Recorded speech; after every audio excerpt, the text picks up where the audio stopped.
정치평론가 이강윤의 오늘.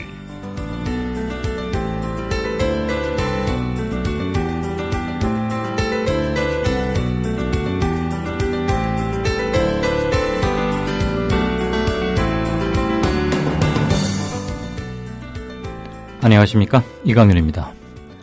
11월 18일 수요일 시작합니다. 인면수심이란 말이 있습니다. 겉모습은 사람이지만 폐륜이나 그 파렴치함이 짐승과 비슷하다, 그런 뜻일 겁니다. 홍어택배, 또 최근에는 광화문 스키장, 이런 얘기들 들어보셨을 겁니다. 이런 폐륜적 망발을 서슴지 않는 일배는 아마도 한국어나 한글을 구사할 줄 아는 짐승 또는 벌레가 아닐까 싶습니다. 이 짐승들을 사람의 법으로 다스리는 것은 부적절하다고 봅니다. 개나 고양이가 아프다고 사람 다니는 병원에 데리고 가지는 않지 않습니까? 반려동물에게도 그러할진데 하물며 이런 짐승들이야 더 이상 말해 무엇하겠습니까? 짐승이나 벌레에 맞는 방법으로 박멸해야지 개선시킨다는 것은 애시당초 소용도 그리고 가망도 없는 얘기가 아닌가 싶습니다. 광견병에는 예방주사나 몽둥이 딱 그 두 가지밖에 없지 않던가요? 잠시 후 시작합니다. 아직도 콘도 회원권 분양받으세요? No. 저렴한 금액으로 회원권을 이곳에서 구입하세요. 전국에 있는 모든 콘도 회원권, 여러분이 찾는 회원권에 관한 정보가 모두 있습니다. 회원권 114, 대한민국 대표 회원권 거래소 회원권 114, 인터넷과 모바일 앱에서도 검색할 수 있습니다. 02544-6114, 02544-6114. 지금 바로 전화주세요. 회원권 114. 대한민국 투어. 우리 국민TV 남덕수 조합원님께서 운영하시는 이 대한민국 투어. 이분이 그 20년 경력의 베테랑입니다. 이분의 어떤 경험을 여러분께서는 그냥 버스에 앉아가지고 다 빼먹는 거예요. 20년 동안 쌓아둔 그 빅데이터. 그렇죠. 버스가 이제 28인승 최고급 리무진 버스도 있고 45인승 좀 더 많은 분들이 타실 수 있는 이런 버스도 있으니까 고급진 여행도 바로 남덕수 조합원님과 함께라면 가능하다. 문의 전화는요 1599-2686번입니다. 1599-2686. 버스 여행하면 2686이 딱 생각이 나네요, 벌써. 1599-2686번 아니면 네이버나 다음 같은 그 검색창에서 대한민국 투어 이렇게 검색하셔도 되고요. 그리고 웹사이트 대한민국 투어 한글로 쓰시면 됩니다. 대한민국 투어.kr 이렇게 검색하셔도 언제든 들어가실 수 있으니까 우리나라 국내 여행들 또 많이 애용하시기 바라겠습니다. 대한민국 투어였습니다. 네, 4시 33분 50초 됐습니다. 뉴스 브리핑 받으시죠? 김미라 아나운서 어서 오십시오. 안녕하십니까. 자, 반기문 유엔 사무총장 방북하는 겁니까? 못하는 겁니까? 서로 이 얘기가 다 엇갈려서 말이죠. 네, 그렇습니다. 반기문 유엔 사무총장이 23일 북한을 방문할 것이라는 중국 신화통신 보도와 관련해 스테판 두자릭 유엔 대변인은 반 사무총장은 다음 주에 북한을 방문하지 않을 것이라며 보도 내용을 공식 부인했습니다.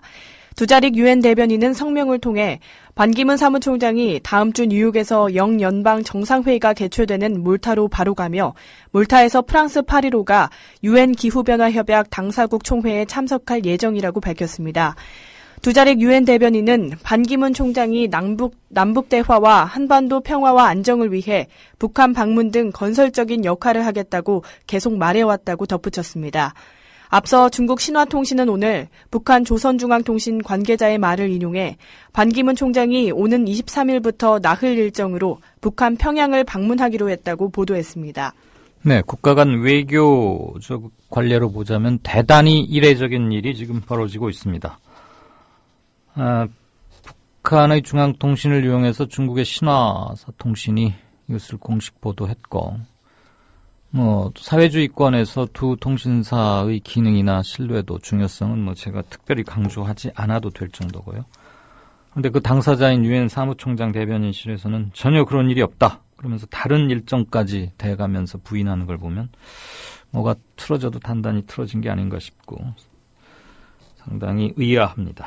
자, IS 관련해서 지금 초미의 관심 대상인데 시리아, 그 시리아의 난민 200여 명이 우리나라에 난민 신청을 했다고요? 네, 그렇습니다. 국가정보원은 오늘 오전 국회 정보위원회에 출석해 이렇게 보고했다고 정보위 여야 간사인 새누리당 이철우 의원과 새정치민주연합 신경민 의원이 전했습니다. 국정원은 국내 입국한 시리아 난민 200명 중 135명은 인도적 체류 허가를 받은 상태로 심사를 받고 있고 나머지 65명은 공항 대기소에서 머물고 있다고 설명했습니다. 또 지난 2010년 이후 테러 위험이 있는 외국인 48명을 적발해 출국 조치했으며 이 가운데 인도네시아 노동자 1명은 출국 후 IS에 가입해 활동하다 사망한 것으로 확인됐습니다.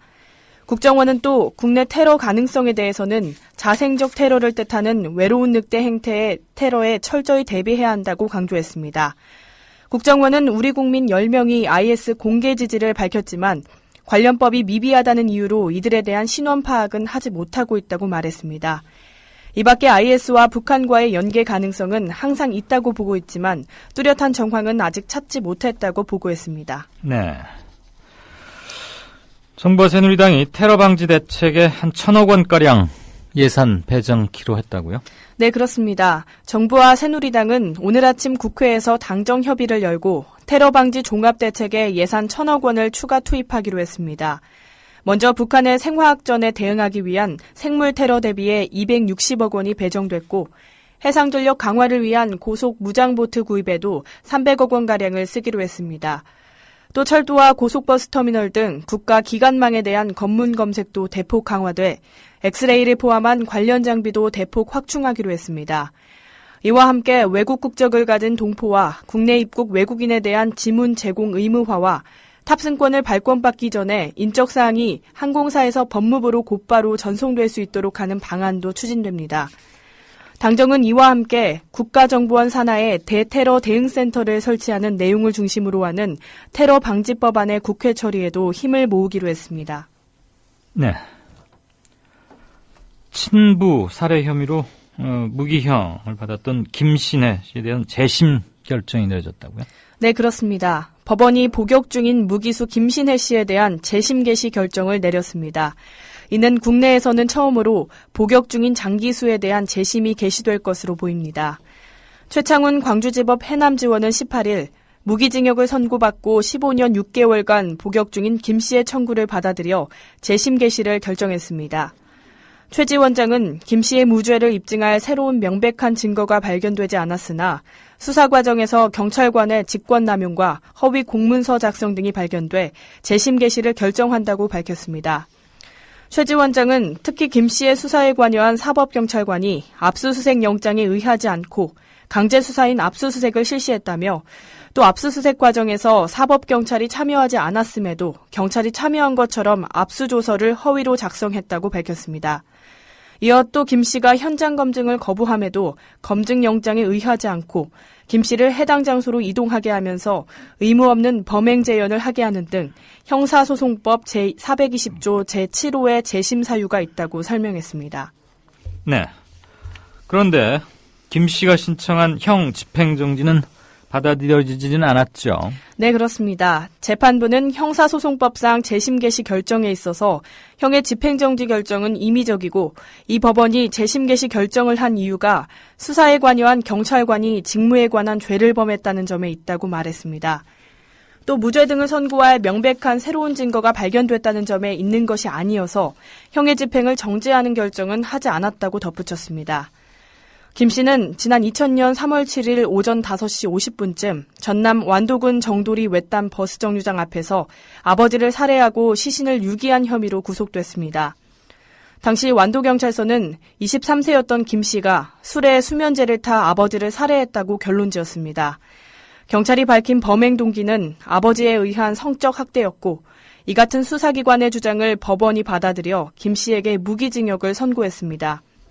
하지만 김신혜 씨는 무죄를 주장했고 이에 대한 변협 인권위 법률구조단이 나서 김 씨의 재심 청구를 도왔습니다. 네, 매우 복잡한 사연이 있는 그런 사안입니다.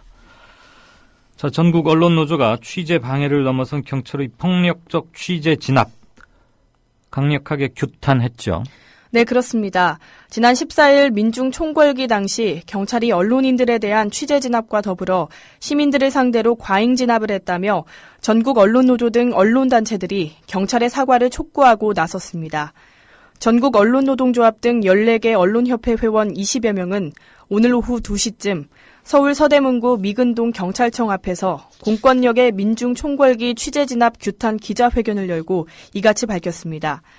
이들은 헌법 21조에는 모든 국민은 언론 출판의 자유와 집회 결사의 자유를 가진다고 명시돼 있다면서 하지만 민중 총궐기 집회 현장에서는 집회 참여 시민도 언론사 취재진도 모두 국민의 지위를 박탈당했다고 주장했습니다.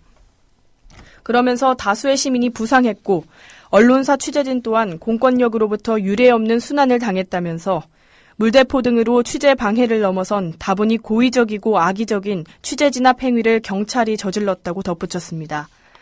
아울러 경찰의 살수차 운용 지침을 인용하면서 가슴 이하 부위를 겨냥해 사용해야 하지만 머리와 상체를 직접 겨냥함은 물론 살수기압도 지켜지지 않았다고 경찰의 대응을 비판했습니다. 네, 정해진 살수기 압력보다 훨씬 높은 압력으로, 강한 압력으로 직격탄을 쐈다. 이런 얘기입니다. 자, 민중 총궐기 집회에 대해서 경찰이 인권 침해 부분 직권 조사를 해보겠다고요? 네, 그렇습니다. 국가인권위원회가 지난 14일 민중 총궐기 집회 당시 경찰의 과잉 진압 논란과 관련해서 인권 침해 행위에 해당하는지 조사합니다. 인권위 관계자는 집회 당시 발생했던 인권 침해 상황이 중대하다고 판단해 당일 상황에 대한 기초조사를 진행하고 있다고 말했습니다.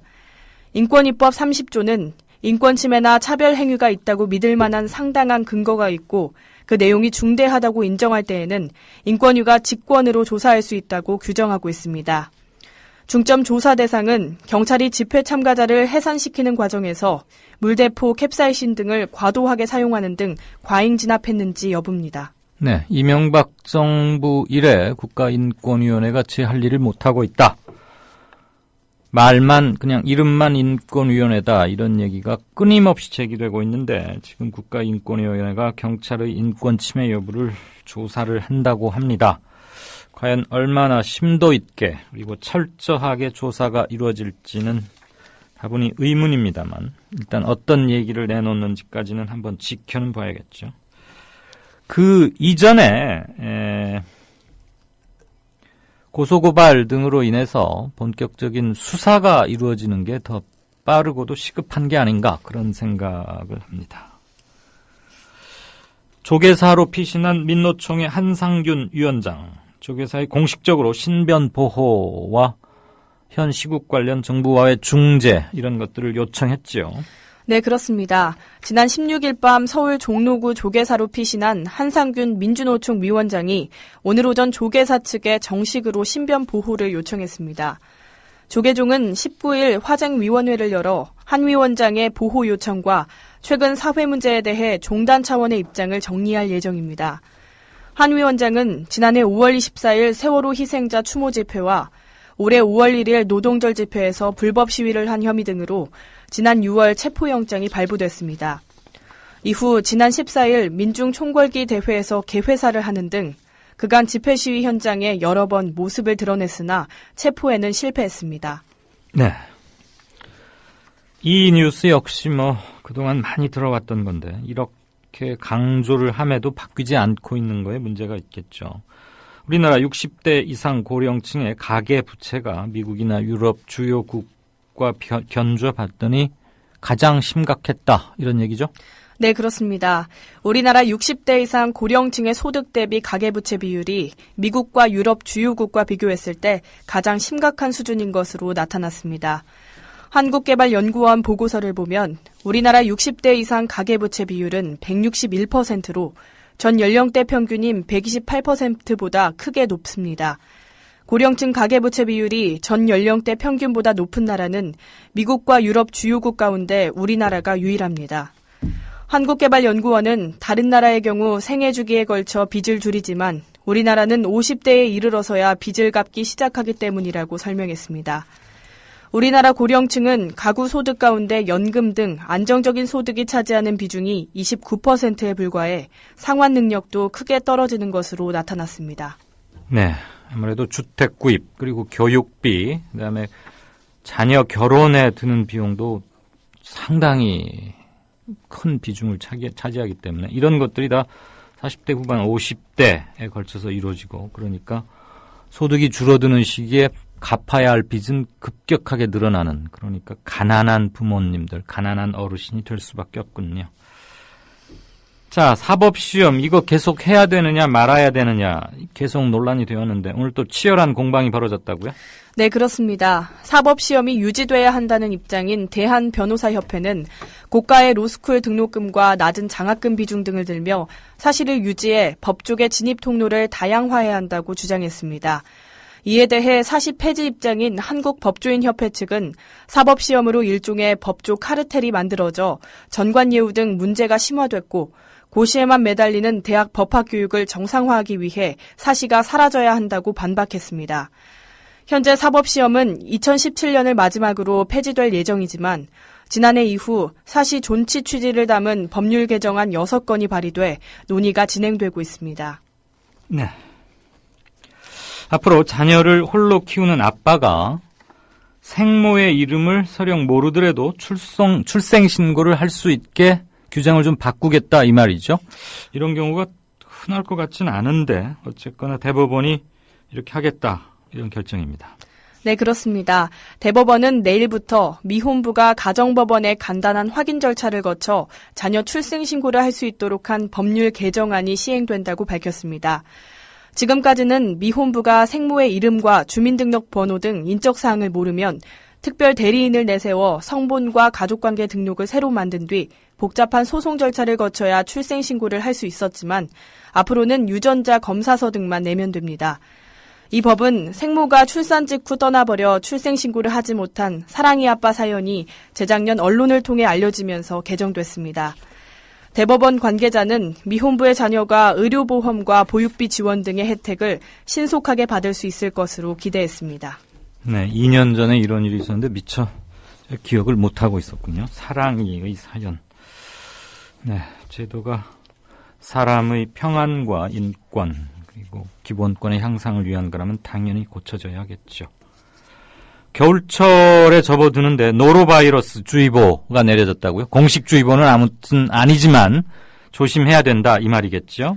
네, 그렇습니다. 식품의약품안전처는 최근 5년 동안 노로바이러스로 인한 식중독 발생은 연간 평균 40건으로 이 가운데 절반이 겨울철에 발생했다고 밝혔습니다. 겨울철 식중독 환자 수는 연평균 900여 명으로 이 가운데 절반 이상인 490여 명이 노로바이러스 식중독이었다고 설명했습니다. 노로바이러스 식중독은 노로바이러스에 오염된 지하수 등에 채소나 관류 등이 오염돼 음식으로 감염될 수 있고 감염자와 직간접 접촉을 통해서도 쉽게 전파될 수 있습니다. 노로바이러스 식중독을 예방하기 위해서는 손 씻기를 생활화하며 굴 등 어패류는 되도록 익혀 먹고 지하수는 반드시 끓여 마셔야 합니다. 노로바이러스는 열에 강하기 때문에 조리 음식은 중심 온도 85도씨에서 1분 이상 익혀야 합니다. 네. 노로바이러스는 열에 약하기 때문에 조리 음식은 중심 온도 85도에선 1분 정도 익혀야 한다. 열에 강하기 때문에 충분히 익혀서 바이러스를 죽도록 해야 된다. 그런 얘기인 거군요.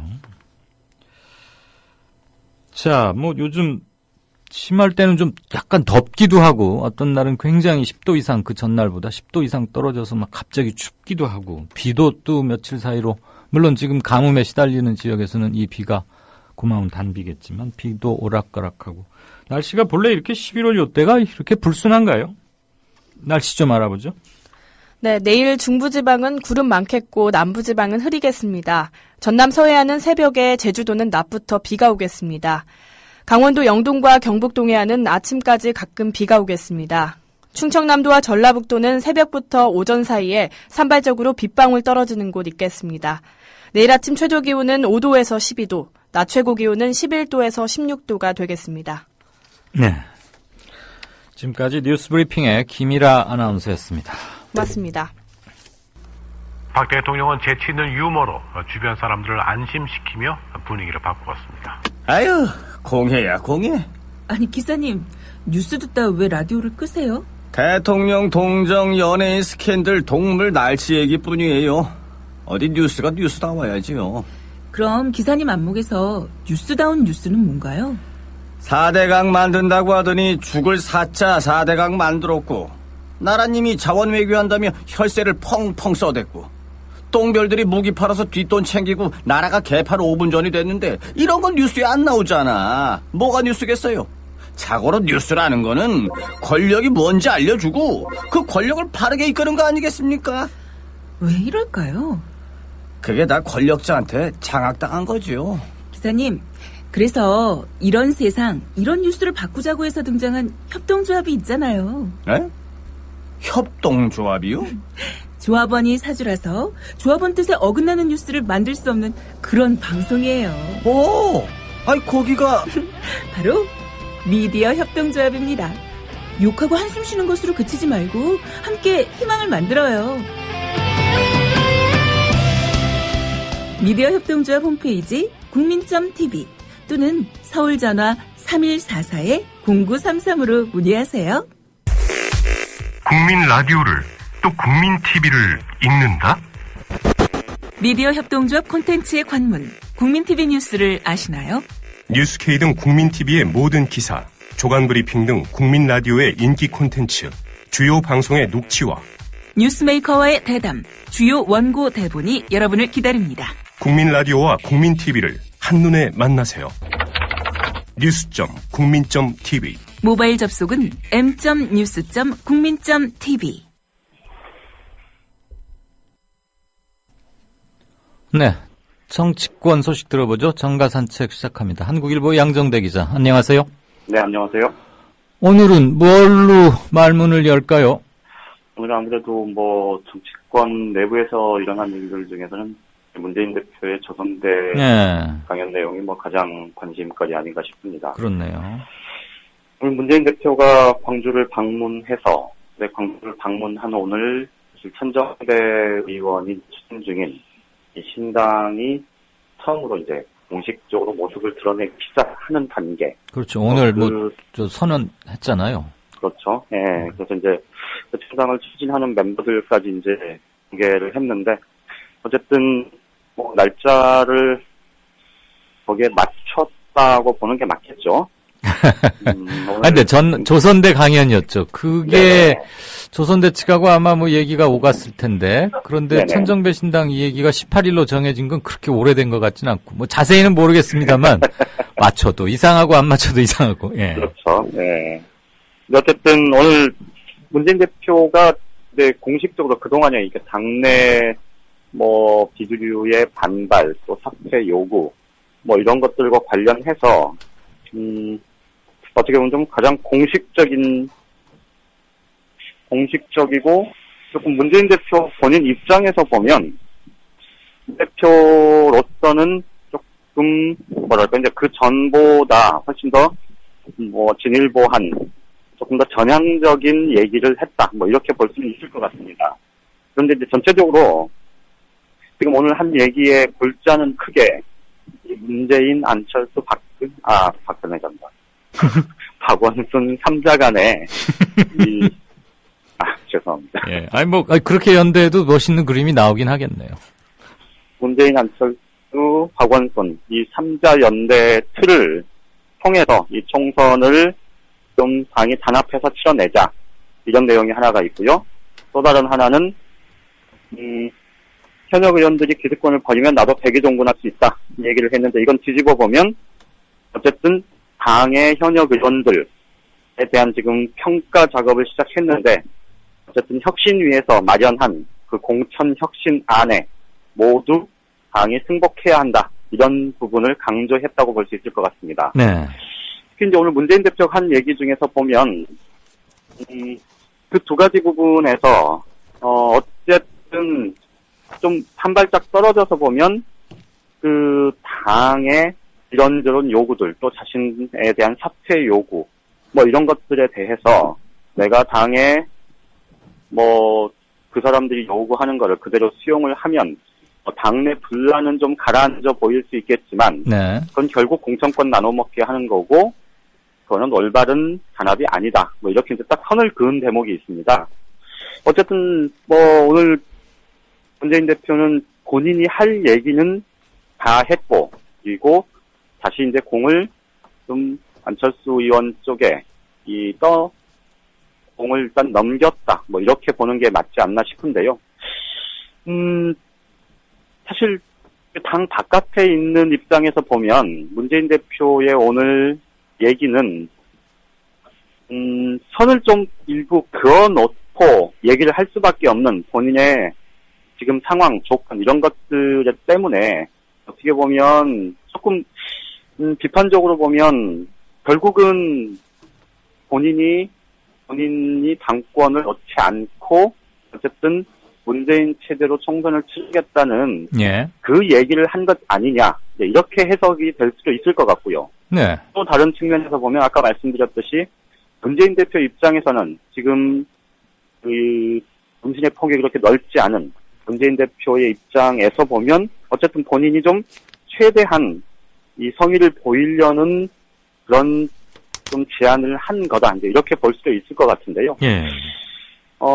결국 오늘 문재인 대표의 제안이 의미를 가질 수 있느냐 없느냐 그리고 지금 당이 정말로 이 일사불란하게 이 하나의 그 일사불란한 체제로 총선을 치르는 방향으로 이렇게 갈 수 있느냐 없느냐의 문제는 결국은 안철수의 선택에 달려있다. 안철수 의원의 선택에 달려있다. 이렇게 보는 게 맞을 것 같습니다. 예.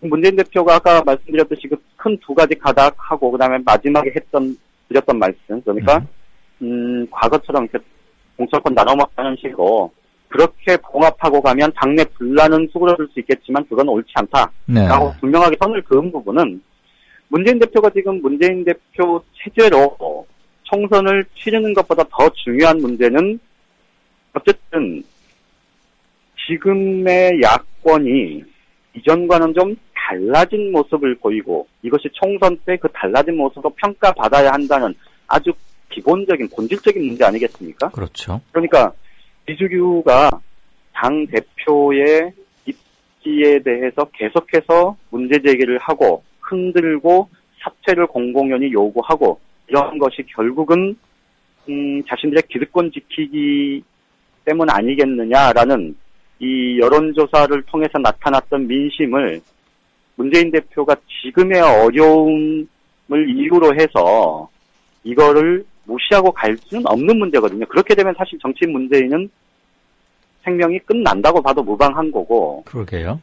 그렇기 때문에 문재인 대표로서는 그 부분은 절대 할 수 없다는 선을 딱 그어놓으면 사실 운신의 폭이 굉장히 좁을 수밖에 없는 겁니다. 다른 측면에서 보면 예를 들어서 문재인 대표가 당에 이런저런 요구들이 있으니 내가 당 대표직을 물러남으로써 당내 단합을 도모할 수 있겠다 해서 내가 물러나겠다고 하면 그 이후 상황은 누가 봐도 뻔하게 굴러가지 않겠습니까? 네. 지지층이 과연 그걸 바라겠느냐? 라는 문제에 대해서도 문재인 대표가 쉽게 그렇게 갈 수는 없다. 뭐 이렇게 이제 오늘 뭐 좀 잘라서 선언을 한 거다. 이렇게 볼 수 있을 것 같고요. 그래서 앞서 말씀드린 대로 지금 이제 공은 다시 안철수 의원한테 가게 됐다. 이렇게 보는 게 맞을 것 같습니다. 참 길고도 먼 길 굽이굽이 돌아서 가는 것 같습니다. 옆에서 지켜보는 사람으로서는. 그렇죠. 예. 좀 답답하기도 하고 안타깝기도 하는데 그렇게 돌아서라도 뭔가 합의에 이르르면 그게 또 너무 길어져 버리면 그 합의가 설령 대단하다 한들 합의가 주는 감동은 현격히 줄어들겠지만 그렇죠. 이 정도를 해도 어떻게 나올지 한 사람의 입만 바라봐야 한다 이건데 그 전에 말이에요. 네네. 안철수 의원 얘기는 조금 이따 다시 대표 권한을 공유하자 이 얘기잖아요. 문, 안, 박 이렇게 차기 지도자들 뭐 이라고 대부분 국민들이 마음속으로 인정하고 있는 세 사람인데 공통점을 굳이 찾자면. 근데 이렇게 하면 전당대회를 통해서 선출된 기존의 최고위원단에서 야 그거 조금 뭐 정치적 난국 타겟책이라고 고육책이라고 이해는 해줄 수는 있지만 그래도 그거 절차에 좀 어긋나는 거 아니냐? 그럼 최고위원단은 앞으로 뭐가 되는 거냐? 이런 제기도 상당한 합리성을 갖고 있다고는 보이거든요. 이 점은 어떻게 전망하세요? 그런 지적은 충분히 나올 수 있고요. 네. 지금 문재인 대표가 그런 지적이 나올 거를 예상을 못하고 얘기를 한 것 같지는 않습니다. 그렇죠. 그 점이 중요한 건 네네. 지금 문재인 대표가 오늘 강조해서 얘기한 게 바로 그래서 이제 내년 총선 준비와 관련한 부분인데요. 네. 그러니까 어쨌든 총선을 준비하는 과정에서는 당의 이 상시적인 지도 체제로 총선을 치르는 경우는 사실 거의 없지 않습니까? 그렇긴 하죠. 공동 선대위 체제로 가든지 어쨌든 그런 전환이 필요할 텐데 그 전환을 하는 과정에서 그 당의 총선 체제로 전환하는 과정에서 문재인, 안철수, 박원순이 큰 틀에서의 정치적인 합의를 이뤄내고 예. 그 정치적인 합의를 이 3인간의 정치적인 합의를 당내 민주적인 절차를 밟아서 승인을 받도록 하자. 이렇게 좀 복잡하게 얘기를 한 이유도 바로 거기에 있을 겁니다. 최고위원단의 체면이나 그 법적 기구로서의 비중도 최대한 인정을 해가면서. 그렇죠. 그러니까 이건 이제 조금 다른 얘기긴 한데요. 그래서 이제 그동안에 안철수 의원에 대해서 제가 계속해서 좀 다소 비판적으로 말씀을 드렸던 이유가 바로 여기에 있는데 네. 사실 따지고 보면 오늘 문재인 대표의 조선대 강연의 내용은 굳이 지금 이 시점에서 야당의 대표가 광주에 일부러 내려가서 그렇게 얘기할 이유가 하등의 이유가 없는 얘기거든요. 무슨 얘기냐면 지금 당의 혁신위원회가 꾸려져서 당이 어떻게 바뀌어야 할지에 대한 이 외부 사람들의 진단과 평가 그리고 어쨌든 부족 하나마 실천 방안이 뭐 100% 완결적이진 않지만 어쨌든 이렇게 바꿔나가자라는 제안을 내놓은 상태 아닙니까? 예. 그렇다면 그 제안에 따라서 당이 수용할 거는 최대한 수용하면서 조금씩 변화해가는 모습을 보여야 할 텐데 그동안에 이제 어쨌든 당내 내부에서 그런 혁신에 대해서 반기를 들거나 혹은 반발을 하는 움직임은 당연히 있을 수밖에 없죠. 정치하는 사람들 입장에서 보면. 네. 그런데 그 선두에 마치 그 선두에 안철수 의원이라는 정책 비중이 어쨌든 당권 내에서 굉장히 큰 정치 지도자 한 명이 딱 버티고 서서 그것을 계속해서 사실상 무력화시키는 과정이 있었기 때문에 그래서 사실은 오늘 문재인 대표가 그 얘기를 할 수밖에 없는 상황에 내몰렸다 이렇게 보는 게 맞을 겁니다. 결국은 어제도 뭐 끄트머리에 잠깐 말씀을 드렸습니다만 문재인, 안철수, 박원순 포함해서 이른바 희망 스크럼이라는 그 이 대선 주자군의 다양성, 역동성 이런 것들을 좀 서로 간에 용인할 건 용인하고 살려나갈 수 있었다면 하는 그 아쉬움이 오늘 문재인 대표의 조선대 강연 내용에 좀 고스란히 녹아있지 않았나 뭐 그런 생각도 듭니다. 예, 그러니까 안철수 의원이 계속 주장해온 이른바 안철수 혁신안의 일부를 수용을 하고 그 대신 문안박 흔히들 2인 3각이라 그러는데 이제 세 사람이니까 3인 4각 이렇게 해야 되나? 그 틀에 참여시켜서 최대한 시너지를 모아서 함께 나가자. 지금 이게 문재인 대표의 제안의 핵심이죠. 그런 제안을 한 거죠. 예. 그 안철수 의원이 이거를 안 받을 명분이 있을까요? 받지 않을 가능성이 저는 훨씬 높다고 생각합니다. 무슨 얘기냐면, 그러니까 이게 이제 그래서 저는 아까도 말씀드렸듯이 지금부터는 사실 문재인 대표에게 결단을 요구하는 문제가 아니고 이제 국면은 안철수 의원에게 결단을 요구하는 국면으로 바꿔지느냐, 바꿔내느냐가 사실 문재인 대표의 정치력을 보여주는 대목이라고 저는 생각을 하는데요. 네. 이게 무슨 말씀이냐면 안철수 의원이 아마도 여전히 그렇게 반응을 하지 않을까 싶은데, 아니, 어제도 그런 얘기 하지 않았습니까? 자리 달라고 한 거 아니다, 뭐 이런 얘기를 했는데, 핵심을 잘못 짚었다. 당이 먼저 혁신해야지 무슨 총선체제 얘기냐, 라고 분명히 반응을 할 거고요. 그래서 문재인 대표의 제안을 절대 수용하지 않는 쪽으로 그렇게 의사타진을 의견 표명을 할 가능성이 저는 굉장히 높다, 이렇게 보입니다. 네. 이게 지금까지 안철수 의원의 화법이었고 지금 현재 잡고 있는 스탠스에서 나름의 일관성을 유지하는 방안일 텐데, 지금 오늘 문재인 대표가 제안한 그 부분을 수용하겠다고 나서면 사실은 지금까지는 뭐 땡깡 부리는 것밖에 안 된다, 이렇게 내부적으로 판단을 할 수도 있고요. 그런데 이제 더 큰 문제는 지금 이렇게 아까도 말씀드렸듯이, 그러니까 문재인 대표가 공천권 나눠먹게 하는 식으로 호남 또 뭐 안철수, 김한길, 뭐 친노 뭐 이렇게 쭉 나눠먹게 하는 식으로 가는 건 절대 안 된다고는 한 번 더 선을 그은 만큼, 그리고 그것이 어떻게 보면 이 야권 지지층 입장에서 보면 문재인한테 기대하는 정치의 새로운 패턴일 수 있고요. 그렇다면 문재인 대표가 그것을 버리지 않겠다고 오늘 한 번 더 선언을 한 거기 때문에 이제 문재인 대표는 더 이상 제시할 카드가 그렇게 많지는 않아 보입니다. 그러면 어쨌든 당 대표로서 리더십을 발휘해서 당을 끌고 가야 한다는 그런 책임감과 의무감, 이런 것들은 분명한 건 사실이지만, 어쨌든 문재인 대표가 제시할 수 있는 방안, 절대 해서는 안 될 부분까지 제시를 했고, 그렇다면 지금부터는 그 제안을 수용하느냐 마느냐는 아까도 말씀드렸듯이 이제 안철수 의원한테 공이 넘겨진 거다라고 말씀을 드렸고, 안철수 의원은 그걸 받지 않을 가능성이 높다, 이렇게 제가 말씀을 드렸는데요. 그렇다면 지금부터는 정말로 당 내에서 이제 지금까지는 비주류들이 문재인 대표를 흔드는 형국이었다면, 이제는 당의 주류 혹은 좀 수도권 의원들 중심으로 한 사람들, 통합 행동을 비롯해서 양측이 같이 가야 한다고 계속해서 주장해 왔던 사람들, 이런 사람들이 안철수 의원의 분명한 입장 표명 혹은 구체적인 계획, 이런 것들을 묻기 시작하는 그런 상황으로 이 전개가 되는 게 맞을 것 같고, 또 그렇게 가야 당내 상황이 좀 합리적으로 정리될 수 있지 않을까, 이런 생각이 듭니다.